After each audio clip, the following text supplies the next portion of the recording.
Bueno, pues nada.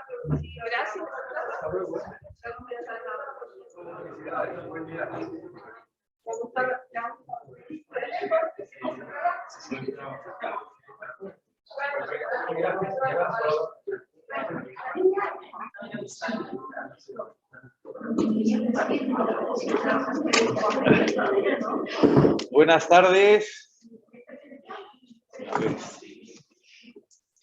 A ver, tu colega está perdiendo un poco. A ver. Bueno, ciertamente se nos ha hecho un poco tarde, pero vamos a retomar la jornada. Esta jornada de medicina, como decíamos al principio, con la que queremos recordar a las dos figuras de la medicina de principios y mediados del siglo pasado, uno, y de mediados hasta final del siglo el otro. En nuestro caso, al lanzaroteño José Molina Orosa.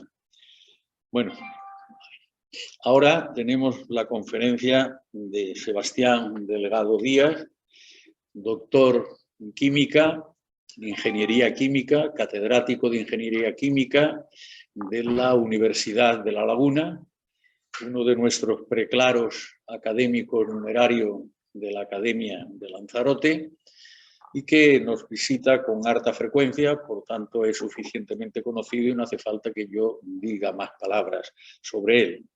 Sí que queríamos que tuviéramos una sesión con un cierto matiz, ¿no?, de los ámbitos en los que el doctor Delgado pues es una autoridad, ¿no?, con la intención, como en el caso anterior o lo de ayer, que no se hablara estrictamente de medicina en el sentido clásico, sino que tuviera unas claras manifestaciones de acción social, como pueden ser las epidemias o como pueden ser una copa de vino, ¿no?, con objeto de que tuvieran una mayor facilidad de difusión.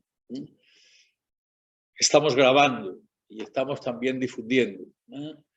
Sabemos perfectamente lo que está significando la pandemia desde el punto de vista de la asistencia a actos públicos, ¿no? De momento, los actos que ha organizado la Academia, pues no nos quejamos, del éxito, ¿no?, dentro de esta situación en la que estamos, que viene realizándose. Sin más, que daros las gracias por acompañarnos, pues le cedemos la palabra a nuestro querido académico en Tenerife, Sebastián Delgado. Suya es la palabra.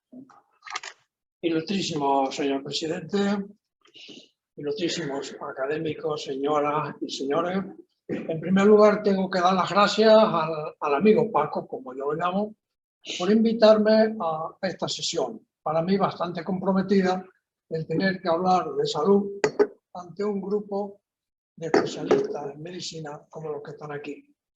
Pero intentaremos dar unas pinceladas de lo que hemos podido encontrar en la bibliografía que relaciona el vino con la salud. En este momento hablar de vino es complicado. Y es complicado porque del vino se han dicho muchísimas cosas. Se ha hablado mucho a lo largo de la historia. Sobre el vino se ha dicho, por ejemplo, que es tan antiguo como la humanidad. No sé si existe una verificación científica de esa afirmación tan rotunda, pero ya veremos que sí hay datos científicos que indican que tiene una gran antigüedad. También se ha dicho que ha estado presente en ritos, en mitos, en leyendas y arte, formando parte esencial de lo que se denomina la cultura y la historia. Creo que para los cristianos católicos está claro la presencia del vino en zonas muy antiguas. Ya se habla que Jesucristo utilizó el vino y que se sigue utilizando hoy en las misas. Lo que hay duda es qué tipo de vino utilizó Jesús en su última cena de Jueves Santo. Si era blanco, si era tinto, si era blanco dulce, si eran como los vinos actuales o no. Lo único que se sabe es que en esa época los romanos hacían uso bastante intensivo de los vinos y que por lo visto, según los historiadores, a los romanos les gustaba el vino blanco. Tanto es así que cuando era tinto utilizaban el polvo de mármol, utilizaban la clara de huevo, la tiza, para clarificarlo y para quitarle color. También utilizaban el vino blanco dulce de forma especial para la alta sociedad romana. Sin embargo, en la zona de Palestina era preferido el vino tinto, y según la Biblia, de lo que se habla realmente es de vino tinto. También los romanos utilizaban en el vino mezclas con miel, lo aguaban si estaba excesivamente fuerte, etcétera, etcétera. Pero lo que sí está confirmado es que para las ceremonias religiosas se utilizaba el vino tal y como salía de la fermentación. Sin embargo, hay muchas dudas sobre esta cuestión. En lo relativo a la antigüedad, lo único que se ha verificado o existe evidencia científica es que se encontró una especie de bodega de vino tinto de 4.000 años antes de Cristo, es decir, de 6.000 años actuales de antigüedad. Está descrito en una revista de arqueología que se publicó en el año 2011, en una excavación arqueológica realizada en el sur de Armenia actual, ha permitido identificar restos de un compuesto típico del vino tinto, la malvidina, de una antigüedad confirmada de 6.000 años.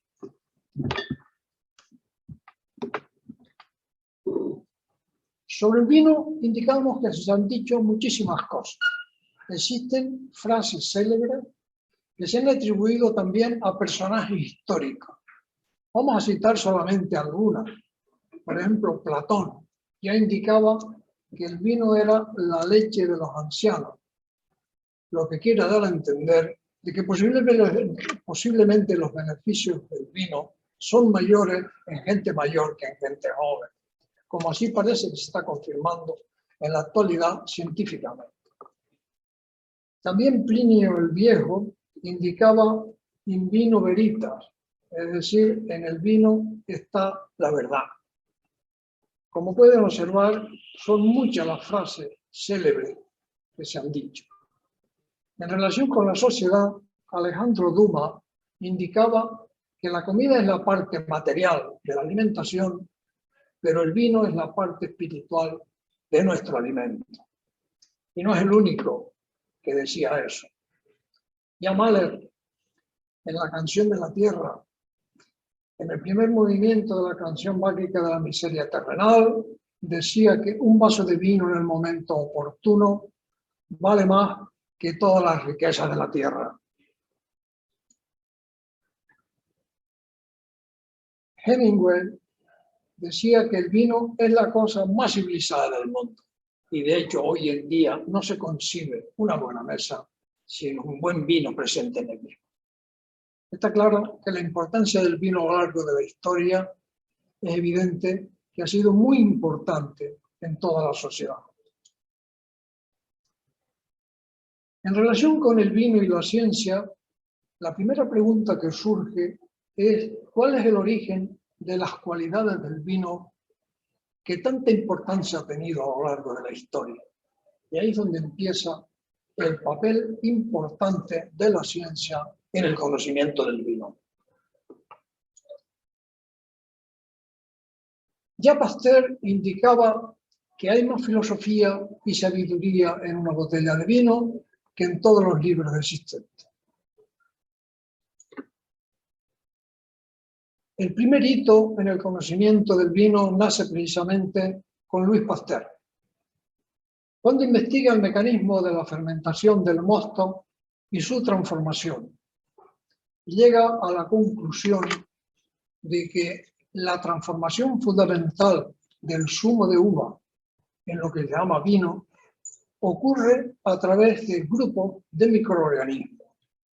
Se llegan incluso a identificar y aparece que la Saccharomyces cerevisiae es la especie predominante en la fermentación alcohólica.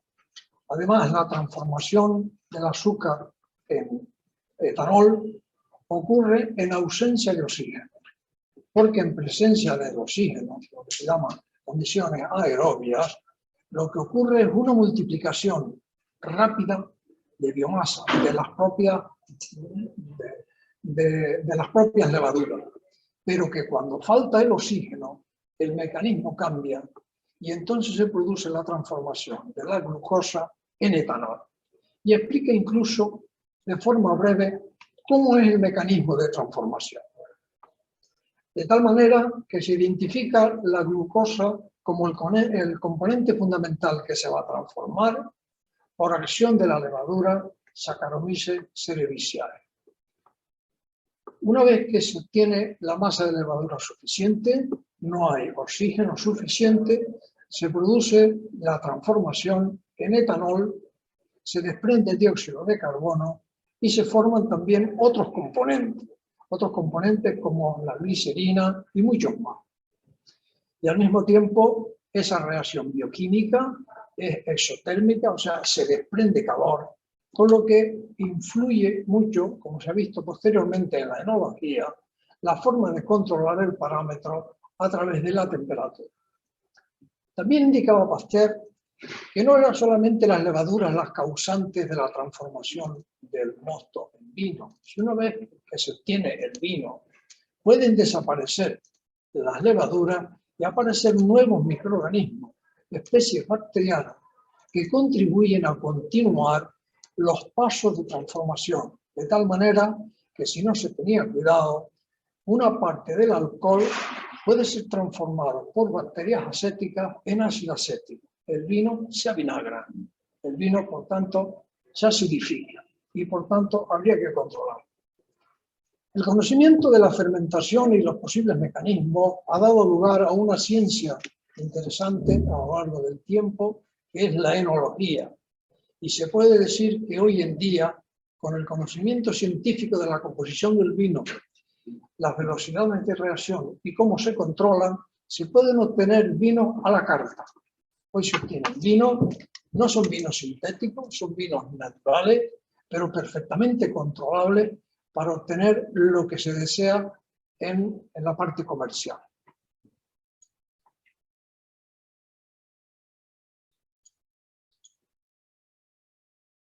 La ciencia realmente ha buscado y busca y sigue buscando una explicación de las cualidades organolépticas del vino, es decir, ¿qué justifica su aspecto visual?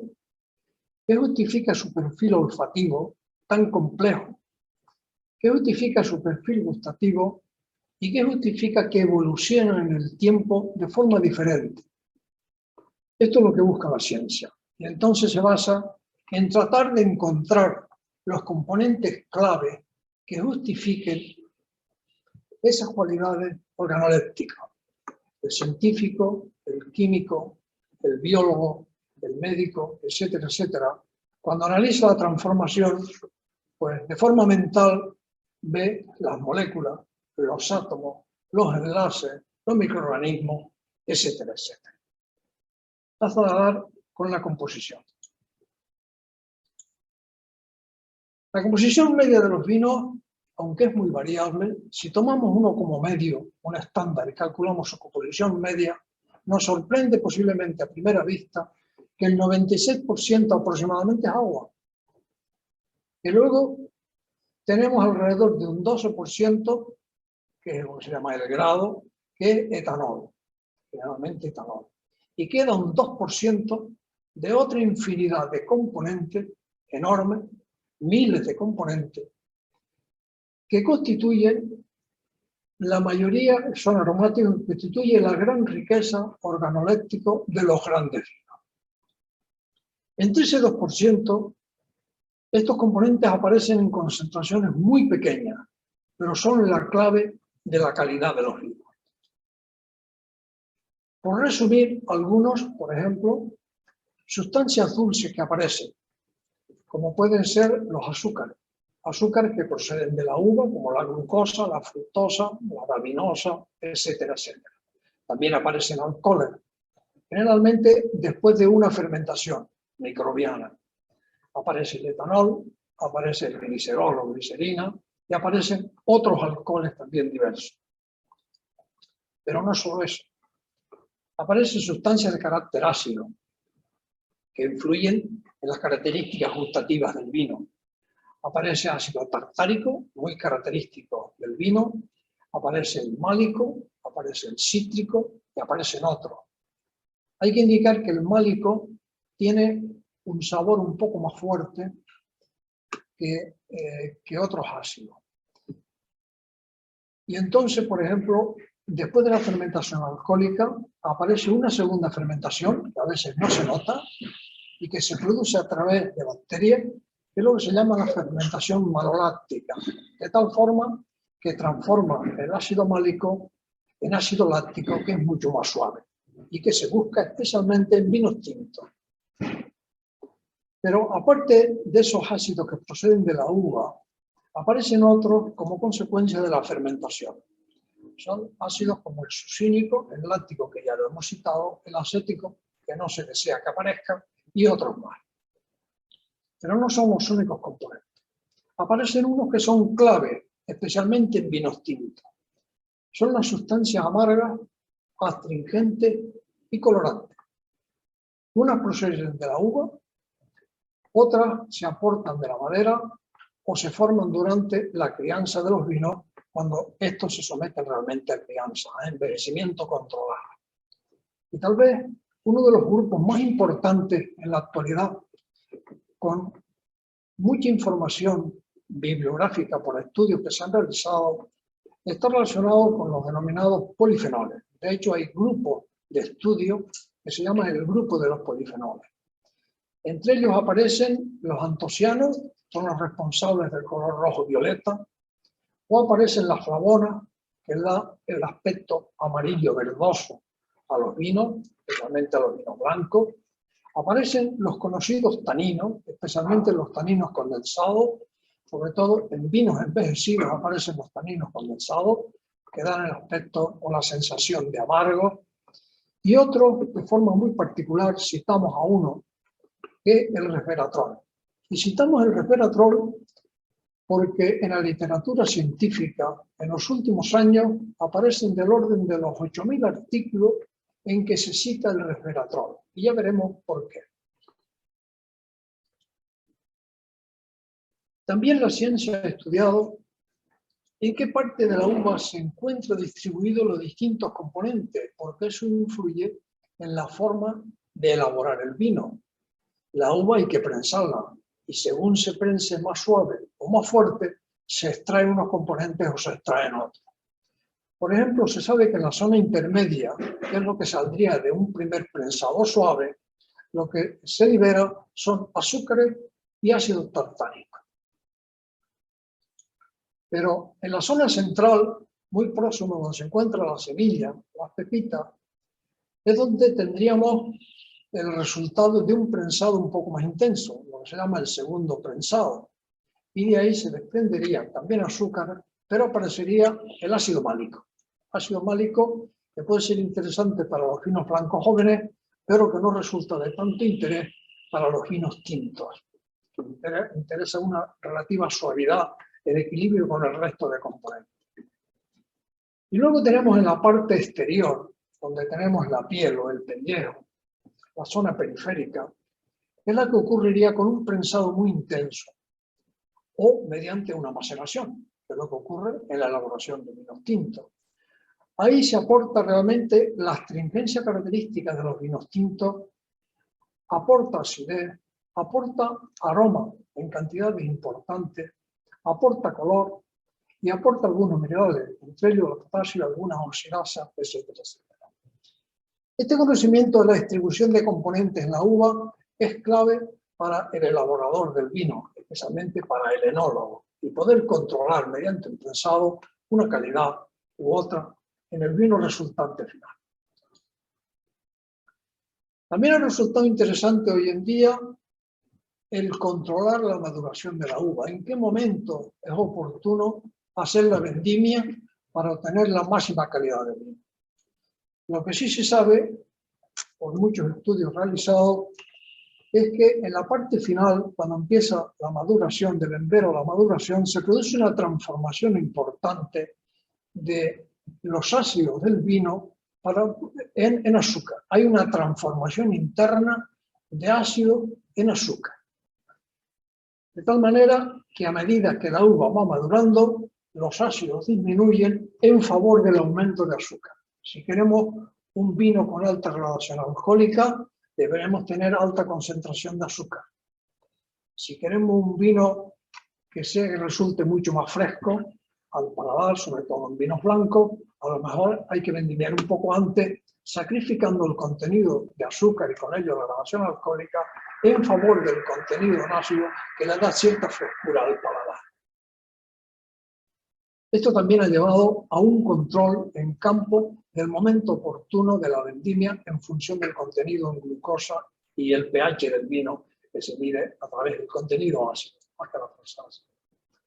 Pero no solo eso, dada la importancia del grupo de fenoles en vino, no solo se controla el contenido en azúcar y pH del vino, su acidez, sino que se busca la maduración fenólica, especialmente en la uva tinta, por la gran importancia que tiene. Y es que la calidad fenólica de la uva tinta también evoluciona, igual que lo hace el azúcar, a lo largo de la etapa de maduración de la uva.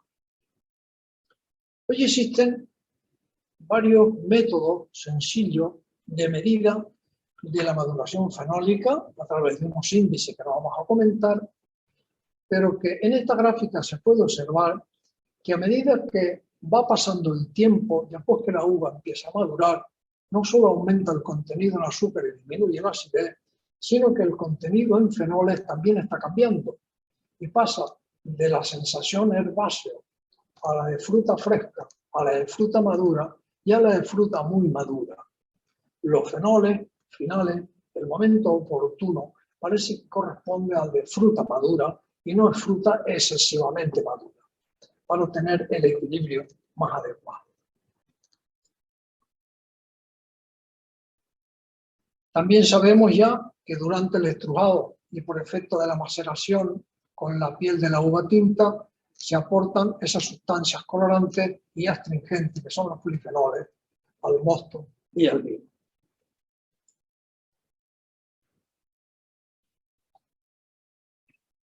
Queremos comentar los compuestos azufrados, el mosto y el vino. Desde la antigüedad se ha utilizado el azufre durante la vinificación y la conservación de la viña.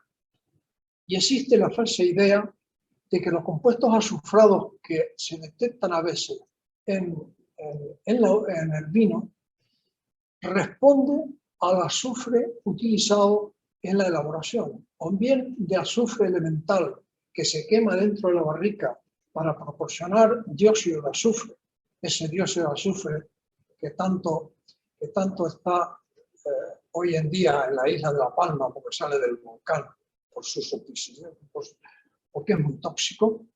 El dióxido de azufre se genera al quemar azufre elemental dentro de la barrica. Con ello se consiguen dos cosas. Primero, disminuir la concentración de oxígeno y segundo, crear un ambiente relativamente tóxico para esterilizar el contenido interno de la barrica. Pero también se puede utilizar el sulfuroso líquido durante la vinificación para la selección de levadura y eliminación de bacterias iniciales, porque las especies de levadura resisten distintas concentraciones de dióxido de azufre. No se puede abusar mucho porque se esteriliza totalmente, pero sí permite una selección, igual que el pH también permite la selección correspondiente. Cuando el dióxido de azufre termina de actuar, se puede transformar, y cuando aparece defecto de oxígeno, por lo que en química se denomina un ambiente reductor, ese dióxido de azufre y sus compuestos se convierten en sulfuro de hidrógeno, ácido sulfídrico, que es característico del olor a los huevos podridos. El sulfuro de hidrógeno solo se genera también en los sistemas de alcantarilla por falta de oxígeno, se genera también en los volcanes, como ya sabemos, y la generación de dióxido de azufre en un vino destrozaría el bello perfil aromático de un buen vino. Por tanto, hay que evitarlo en lo posible. Sin embargo, no siempre es así. Pero en contra de esta opinión de que el sulfuro de hidrógeno o incluso el sulfito y el metabisulfito que se utiliza en sustitución del azufre elemental o del azufre líquido y que se emplea mucho por su comodidad, aparece como un contenido residual que puede ser alérgico a muchas personas. De ahí la obligatoriedad de que cuando la concentración de sulfito o de bisulfito en vino supere los 10 miligramos por litro, hay que ponerlo en etiqueta para advertir al consumidor su presencia y por tanto evitarlo si es susceptible de alergia a este. La idea falsa de que todo el azufre que puede aparecer en el vino procede del exterior no es cierto. Y no es cierto porque hay otros compuestos que ya están en la uva y que van a aparecer en el vino y que se transforman durante la fermentación. Entre los compuestos más interesantes que se observan hoy en día, porque tienen una gran influencia en el perfil aromático de los vinos, lo que se llama el aroma varietal, es lo que se llaman los tioles varietales. Un tiol no es otra cosa que un compuesto orgánico que contiene en su molécula un grupo funcional formado por un átomo de azufre y un átomo de hidrógeno, lo que se llama el grupo SH. Ese grupo SH es muy análogo al grupo funcional OH de un alcohol. Es decir, en una molécula que tenga un OH tenemos un alcohol. Pero si en vez de ese OH hubiera un SH, en vez de oxígeno, azufre, tenemos lo que se llama un tiol. Antiguamente se le llamaba mercaptano y tiene unos aromas muy característicos. Le puedo indicar que el olor del gas butano, que nos sirve en el caso, no es del gas butano. Es simplemente un mercaptano que tiene un grupo tiol, que tiene un olor a concentraciones muy bajas, tiene un olor muy fuerte para que se pueda detectar un escape y evitar con ello un posible accidente por incendio. Esos son los mercaptanos. También aparecen los mercaptanos en la gasolina, etcétera, etcétera, antiguamente. Pero vamos a ver qué importancia tiene esto en los vinos.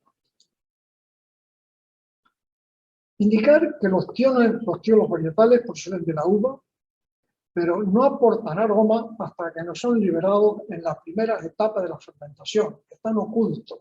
Se llaman los precursores de los aromas. Realmente los tiolos en forma libre son detectados a muy bajas concentraciones por el sistema olfativo y son inestables, fácilmente oxidables y reaccionan con otros componentes del vino. Esto es importante para los enólogos, saber que eso ocurre y cómo controlar que permanezca en el vino, porque dan una calidad aromática impresionante. Algunos de los más conocidos son los que se denominan 4-MMP, el 3-MH y el A3-MH. Esa sigla corresponde al nombre químico de acuerdo con las normativas actuales. El 4-MMP significaría 4-mercapto-4-metilpentano 2-jona.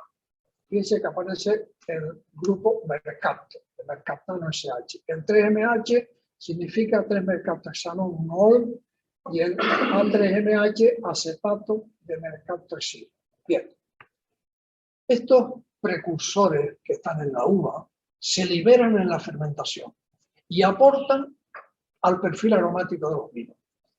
Aporta, por ejemplo, aroma a boj, a maracuyá, a oasis, a guayaba, es decir, a frutas tropicales, a pomelo, etcétera, etcétera. El umbral olfativo es clave. El 4-MMP es uno de los que tiene mayor importancia y el que se busca, se puede detectar por el sistema olfativo con valores de hasta 0,8 nanogramos por litro. Es decir, cantidades minúsculas presentes en el vino es capaz de ser detectado por el sistema olfativo. A continuación vendría el A3-MH, que es de 4 nanogramos por litro, y el 3-MH de 60 nanogramos por litro.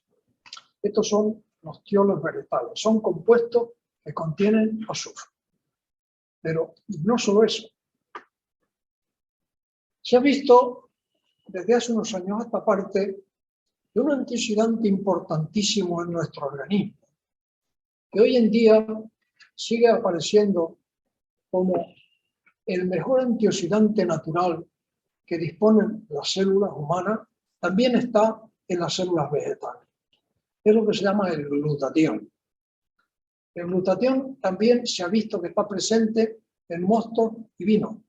Procede de la uva y es un sistema de defensa natural frente a determinados ataques externos. El glutatión realmente es una molécula que en química se le llama tripéptida. Es realmente una proteína pequeña, aunque para llamarla proteína tendría que tener más de 50 aminoácidos enlazados, pero vamos a llamarla una pequeña proteína para entenderlo mejor. Está formado por 3 aminoácidos clave: el glutamato, la cisteína y la glicina. La cisteína es el aminoácido más importante en esta molécula porque contiene el grupo tiol, el grupo SH, que es la clave de su funcionamiento. La molécula de glutatión reducida, que se denomina abreviadamente GSH, hace intervenir el término SH, es la forma activa como antioxidante.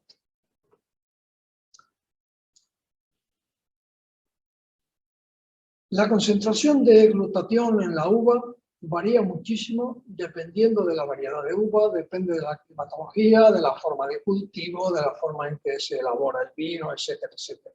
Pero esta oscila entre valores que están entre 20 y 100 miligramos de glutatión por cada kilo de uva. Hay que indicar que el glutatión es un antioxidante y actúa especialmente sobre lo que se denominan radicales libres, que están presentes en el mosto, pero también en nuestro organismo. ¿Qué es realmente un radical libre? Los médicos lo saben perfectamente. Un radical libre no es otra cosa que una fracción de una molécula que se ha roto a través de un enlace, puede ser un grupo de átomos muy pequeño, puede ser un grupo OH, por ejemplo, en que ese enlace estaba formado por electrones, estaba apareado. Cuando se rompe por alguna circunstancia, eso queda libre y forma lo que se llama un radical muy reactivo. Los grupos de oxígeno son de los más importantes e intervienen en reacciones importantísimas bioquímicas dentro de nuestro organismo. Con aspectos muy positivos, son importantes, pero también con aspectos muy negativos. Lo que se llama hoy en día, eso lo saben los médicos, el estrés oxidativo, da lugar a enfermedades muy variadas, que pueden ser incluso de tipo degenerativo. Se sospecha, existen algunos datos de bibliografía, de que enfermedades como Parkinson, Alzheimer y muchas enfermedades cardiovasculares tienen su origen posiblemente en un estrés oxidativo. Es cierto que el glutatión se encuentra dentro de la célula, que actúa muy rápidamente, que es el antioxidante que actúa muy rápidamente sobre los radicales libres y frena, al menos parcialmente, el estrés oxidativo y puede paliar el progreso de ciertas enfermedades. Pero hay una cuestión. No es el único antioxidante efectivo. En química existen muchos antioxidantes. De tal forma que lo que hace es que cuando hay un oxidante en medio y tenemos un antioxidante, lo que hace es que actúa como molécula de sacrificio, se une al oxidante fuerte, lo neutraliza y el oxidante se transforma, se reduce y deja de ser efectivo a partir de ese momento. A la glutatión le ocurre lo mismo, pero tiene una gran ventaja. Dentro de la célula se puede regenerar. Digamos que es de los pocos antioxidantes regenerables dentro de la célula. De ahí su importancia. Cuando el glutatión actúa sobre un oxidante tal como un radical libre, el grupo de ese glutatión, el SH de la cisteína, dona un protón, que se llama el H+, y un electrón a la molécula inestable. La desactiva como antioxidante y él se convierte en un radical libre. ¿Pero qué hace? dos moléculas que ya están neutralizadas se unen entre sí para formar lo que se llama el disulfuro de glutatión. Como pueden observar, lo que aparece en esta parte es el glutatión reducido, que tenía el SH. Estaba aquí, aquí le falta un hidrógeno. La de abajo es la misma, que también tenía un SH. Cuando pierde el hidrógeno y un electrón, es porque actuó como antioxidante. Neutralizó el radical libre, pero en ese momento esa molécula es inestable, lo que hace es unirse entre sí, formándose un puente que se llama el disulfuro, que ya no tiene poder antioxidante. Entonces hay que regenerarlo. En la naturaleza se autorregenera. Perdón. La forma oxidada puede ser regenerada dentro de la célula a la forma activa a través de una enzima que se llama la glutatión reductasa, y de ahí el carácter regenerable. Esa es la gran importancia que tiene hoy el día la glutatión en nuestro organismo. La mayor concentración la tenemos en el hígado. Pues bien, que sepan que también está presente en los vinos. Y además, los enólogos en la actualidad intentan utilizar el glutatión en la elaboración de vinos para darle estabilidad. Sobre el aspecto del vino, por ejemplo, se ha visto que la composición fenólica antociánica es responsable del color de los vinos y que el tono es indicativo de su evolución.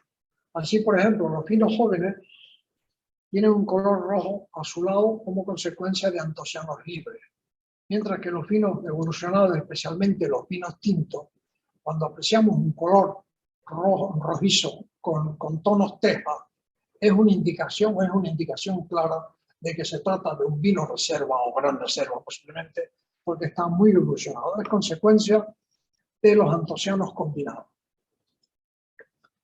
La aplicación, por ejemplo, del fenómeno de la lágrima también forma parte de la actividad científica. Vamos a saltarla porque se nos está yendo un poco el tiempo. Y dentro de los aromas también los vamos a saltar. Indicar que realmente en los vinos tintos aparece una especie de equilibrio entre el contenido en ácido, el contenido en alcohol, el contenido en polifenoles, en la astringencia y el contenido en azúcar. Ese equilibrio es el que justifica la calidad de un vino. En relación con los distintos aspectos organolépticos de los vinos, digamos el aspecto, digamos el perfil aromático, el perfil gustativo y la evolución del vino, hoy tiene una gran importancia, sobre todo comercial, y sirve como orientación a la hora de comprar un vino si tiene buena calidad o no tiene calidad. Existen muchos criterios o puntuaciones comerciales, pero una de las más conocidas hoy en día a nivel internacional es lo que se denomina puntuación Parker de los vinos. Parte de la base de que cualquier vino hoy en día tiene como mínimo 50 puntos sobre 100. Y a partir de 50 puntos hay que evaluar su calidad en función de 4 cuestiones. En función del color y la apariencia, en función de los aromas y el bouquet que tiene. El bouquet se obtiene de los aromas terciarios, de la evolución del vino, del perfil de lo que se llama boca y posgusto y del potencial evolución. Y le da gran importancia a dos, a los aromas y bouquet y a la boca y posgusto. De tal manera que sobre 100 puntos considera que si un vino, atendiendo a sus criterios, está entre 90 y 100 puntos, es un vino sobresaliente. Que si está entre 85 y 89 es un notable alto, y que si está de 80 a 84 es un notable bajo. Indudablemente, para los que tienen vino que tienen que vender, sería muy importante que aparezca una puntuación por encima de 80 al menos puntos Parker, para que tenga una calidad que sea comercial. Indudablemente, hoy en día, especialmente en los Estados Unidos y también se ha extendido en Europa, cuando se va a comprar un vino, se busca primero en los catálogos si tiene una puntuación Parker para saber cuál compra o cuál regala en fechas de Navidades o en estas fiestas más oportunas. Pero bien, esto es. Y pasamos de forma breve al vino y la salud. Y hacemos mención de nuevo a la frase célebre de Pasteur, que decía que un vino es la más sana e higiénica de todas las bebidas. Pero también Fleming, que descubrió la penicilina, decía, si bien la penicilina cura a los hombres, el vino les hace felices. O Shakespeare, que decía, el buen vino es una excelente y jovial criatura de Dios cuando se hace de él uso moderado. La primera pregunta que surge, ¿qué se entiende por uso moderado? Hay distintas formas de establecer lo que se llama el uso moderado. Lo que es cierto que desde el punto de vista científico, en el año 2019 habían más de 1.230 artículos sobre vino y salud. Es decir, los estudios siguen siendo de muchísima actualidad. Que la ley de 2003 de 10 de junio establecía el vino considerado como alimento formando parte de la dieta mediterránea y que cada vez son más las investigaciones que avalan los beneficios del consumo moderado de vino. Pero vuelve a aparecer la palabra moderado o en exceso. Se sabe que el efecto del alcohol sobre el estado anímico puede definir el estado moderado o el estado de consumo excesivo. Así, por ejemplo, se sabe que el estado anímico, en función de la dosis presente de alcohol, sigue una curva que alcanza un máximo y luego baja. La aparición del máximo se identifica con el paso de la euforia al paso de la alegría. Algunos consideran que en este momento se considera que es un consumo moderado. Que a partir de ese momento es difícil controlar el cuerpo humano. Dosis mayores dan lugar a una torpeza o puede dar lugar a una modorra, la borrachera aparece ya, que puede terminar incluso en coma o en muerte. Para algunos esto ya es un consumo excesivo del vino. Pero bueno, eso es una visión un poco particular del estado anímico. Lo que sí es cierto es que desde el punto más oficial, el consumo moderado está establecido basando también en datos científicos, especialmente en datos estadísticos médicos. Por ejemplo, el Ministerio de Salud en España o la Sociedad Española de Nutrición Comunitaria del 2011 establecía que no se debe exceder de los 30 gramos por día de alcohol. O, visto de otra manera, 2 vasos al día en las comidas, 2 vasos o 2 copas.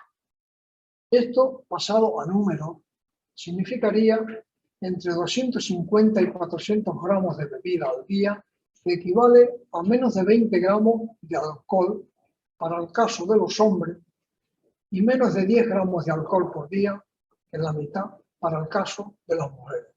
Yo realmente no sé explicar por qué. Seguramente hay sensibilidades distintas y el efecto resultante también puede ser distinto por el organismo propio, pero eso es lo que está comprobado. La recomendación es individualizada, valorando, por supuesto, los riesgos frente a los beneficios correspondientes.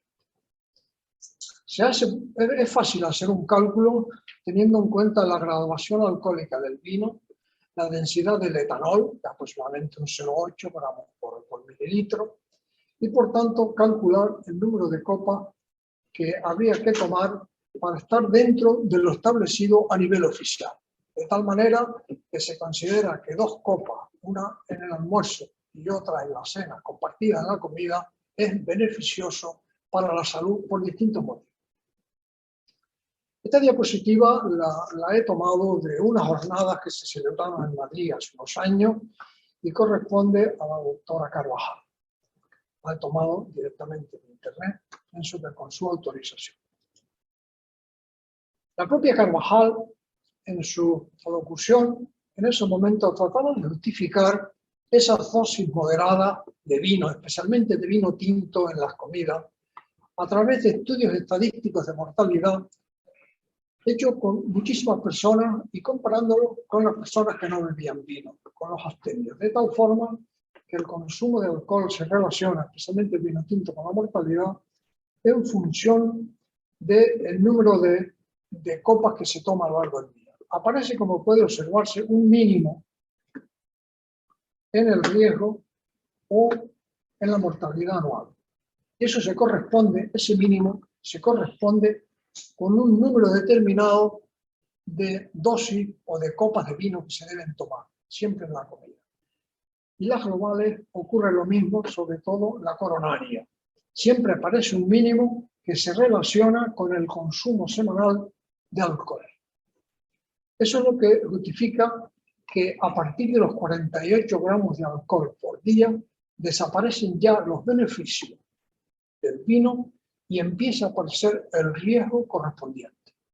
Por tanto, las dosis están establecidas desde un punto de vista médico.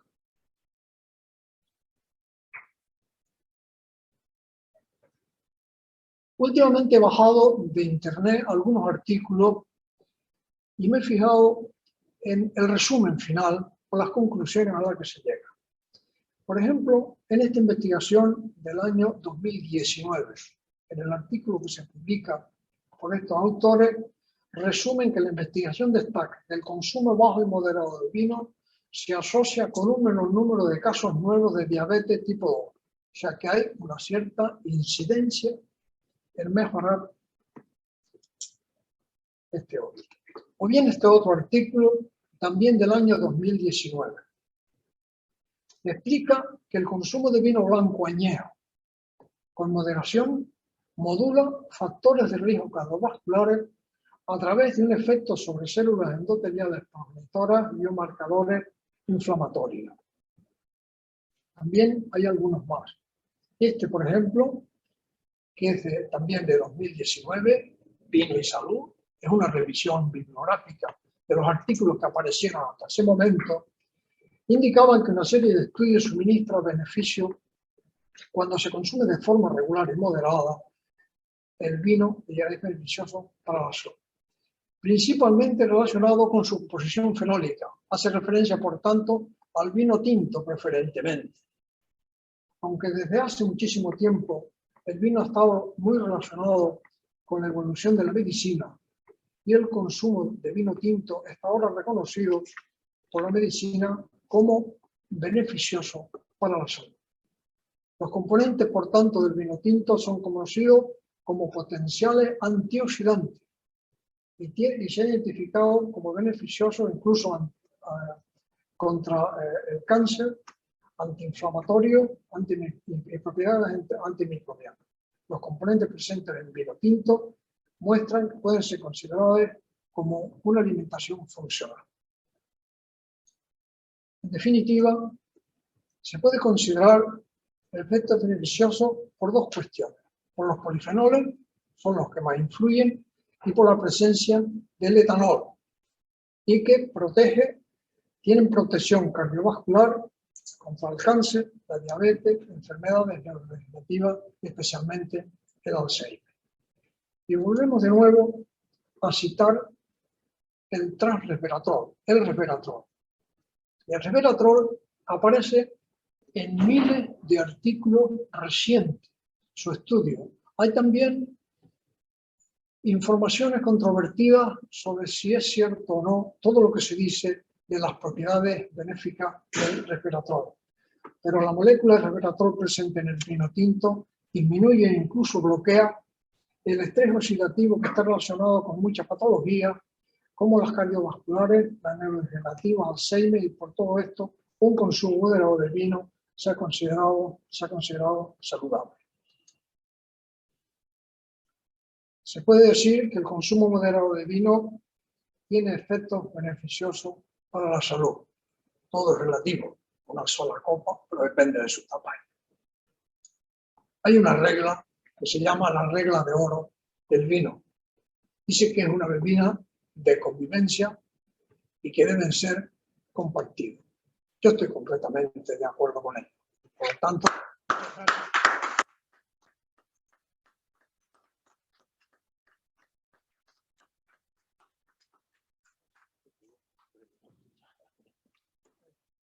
Bien, descansamos 5 minutitos. ¿Eh? Cambiamos por aquí